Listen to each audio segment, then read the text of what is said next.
संस्कृत राष्ट्रभाषा बननी थी। डॉक्टर अंबेडकर ने संस्कृत को राष्ट्रभाषा बनाने के लिए प्रस्ताव भी पास किया। उनका प्रस्ताव फेल किसने कराया? नेहरू जी ने। भारत का जो झंडा डिजाइन हुआ था, नेशनल फ्लैग, वो भगवा कलर का था, उसमें ओम लिखा हुआ था, भगवा झंडा ओम निशान। किसने विरोध किया? नेहरू जी ने। दूसरा झंडा डिजाइन हुआ, भगवा रंग का झंडा, उसमें वंदे मातरम। किसने विरोध किया? नेहरू जी ने। भारत का जब नेशनल एंथम डिसाइड हो रहा था, राष्ट्रगान, तो सब एक मत से कह रहे थे, क्योंकि पूरा पूरा फ्रीडम स्ट्रगल वंदे मातरम से हुआ है, तो हमारा जो राष्ट्रगान होना चाहिए वो भी वंदे मातरम होना चाहिए। किसने विरोध किया? नेहरू जी ने। और क्या किया? जनगण मन को राष्ट्रगान बनवा दिया। जब देश के नाम की बात आई तो ये हुआ, भाई भारत है तो भारतीय होना चाहिए, लेकिन India that is Bharat, Bharat का नाम इंडिया भी रखवा दिया। किसने? नेहरू जी ने। क्योंकि उस समय नेहरू जी की चलती थी, कांग्रेस की चलती थी, ज्यादातर मेंबर संविधान सभा में कांग्रेस के थे, तो नेहरू जी का एक तरीके से पूरा उनके ऊपर कंट्रोल भी रहता था। आर्टिकल 35 है, किसने जुड़वाया संविधान में? नेहरू जी ने। नतीजा क्या हुआ? कश्मीर के जो हिंदू थे वो थर्ड क्लास सिटीजन हो गए। आर्टिकल 370 संविधान में किसने जुड़वाया? नेहरू जी ने। नतीजा क्या हुआ?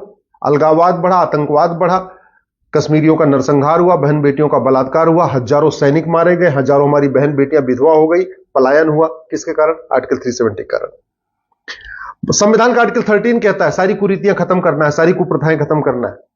कभी नेहरू जी ने उस पर संसद में चर्चा ही नहीं किया, इसलिए जितनी विदेशी कुरीतियां मुगलों के समय से चल रही थी वो यथावत चलती रही। आर्टिकल 25 में एक प्रोपोगेट वर्ड किसने जुड़वाया था? नेहरू जी ने।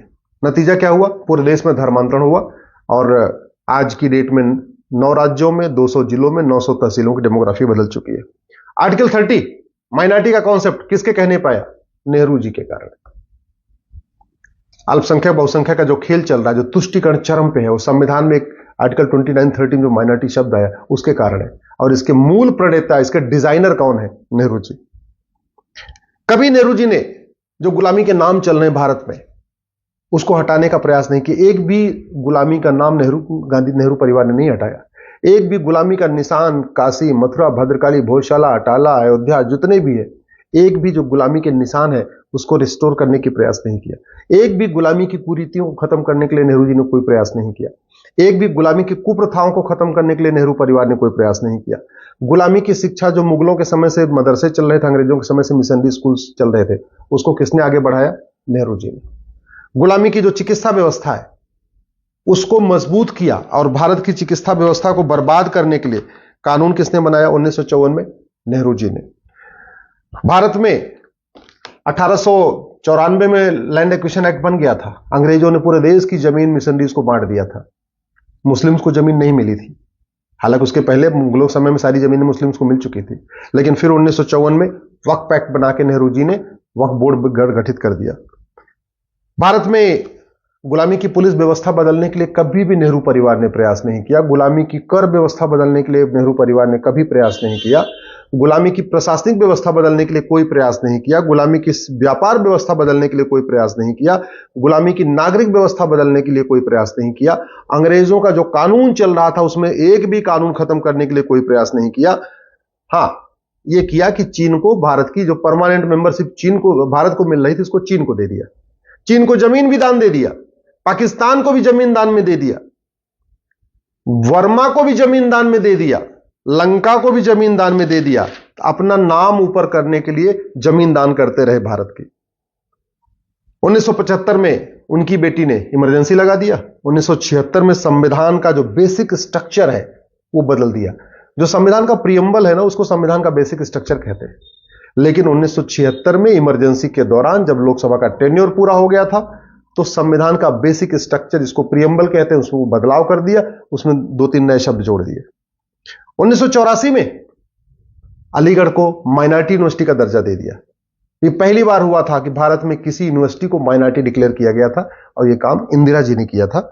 1985 में राजीव गांधी ने सिटीजनशिप एक्ट में एक सेक्शन 6 जोड़ दिया। सिटीजनशिप एक्ट में सेक्शन 6 जोड़ा, और जोड़ के असम में लगभग 60 लाख बांग्लादेशियों को भारत की नागरिकता दे दी।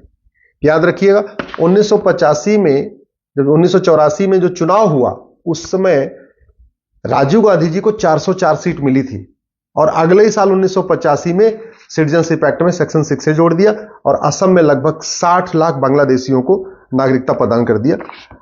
साबानो का फैसला आया, उसके अगले ही साल 1986 में अपने 404 सीट का उपयोग किया और सुप्रीम कोर्ट का फैसला पलट दिया। 1991 में कांग्रेस ने एक प्लेस ऑफ वर्शिप एक्ट बना दिया और हिंदू, जैन, बौद्ध, सिख के लिए कोर्ट जाने का रास्ता बंद कर दिया कि अब हम कोर्ट जाके अपने हमारे जो मठ मंदिर तोड़े गए थे, जो मुगलों के द्वारा तोड़े गए थे, उनको रिस्टोर न कर सके, उसके लिए 1991 में प्लेस ऑफ वर्शिप एक्ट बना दिया।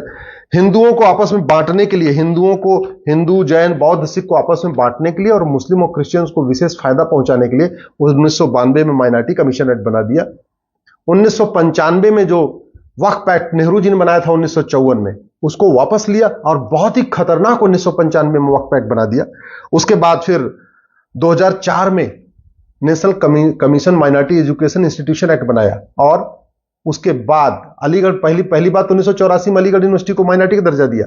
फिर 2004 में बाकायदा कानून बनाया और पूरे देश की यूनिवर्सिटीज को माइनॉरिटी यूनिवर्सिटी घोषित करना शुरू किया। जामिया भी उसी कानून के अंतर्गत हुई है। 2010 में कानून बनाया FCRA। उसका मूल उद्देश्य था कि जो भारत विरोधी शक्तियां हैं, माओवादी, नक्सली, अलगाववादी, कट्टरपंथी, जिहादी नेता, अभिनेता, लेखक, बुद्धिजीवी, पत्रकार, कलमकार, जो भी देश के खिलाफ करते हैं, उनके NGOs को बढ़िया फंडिंग होती रहे विदेशों से, उसके लिए 2010 में FCRA बना दिया। 2012 में राइट टू एजुकेशन एक्ट को बदला, मदरसों को राइट टू एजुकेशन एक्ट के दायरे से बाहर निकाल दिया। इसका मतलब ये हुआ कि जो शिक्षा अधिकारी हैं, एजुकेशन ऑफिसर्स होते हैं, वो जाके ये ना देख पाए कि मदरसों में क्या पढ़ाया जाता है, मदरसों में कौन पढ़ा रहा है, मदरसों का सिलेबस क्या है, मदरसों का करिकुलम क्या है। इसके लिए 2012 में बाकायदा मनमोहन सिंह जी की सरकार ने, या सोनिया गांधी जी उसको सरकार कह लीजिए, उन्होंने राइट टू एजुकेशन एक्ट को ही बदल दिया। 2013 में वक्फ एक्ट को असीमित शक्ति दे दिया। 2013 में जैन को भी अल्पसंख्यक घोषित कर दिया। तो अगर आप ध्यान से देखें तो 53 साल राज किया कांग्रेस ने, उसमें 50 से ज्यादा ऐसे घटिया कानून बनाए जिसका मुख्य उद्देश्य था कि भारत की संस्कृति बर्बाद हो जाए, सनातन धर्म बर्बाद हो जाए, भारत धीरे धीरे गुलामी की ओर चलता जाए।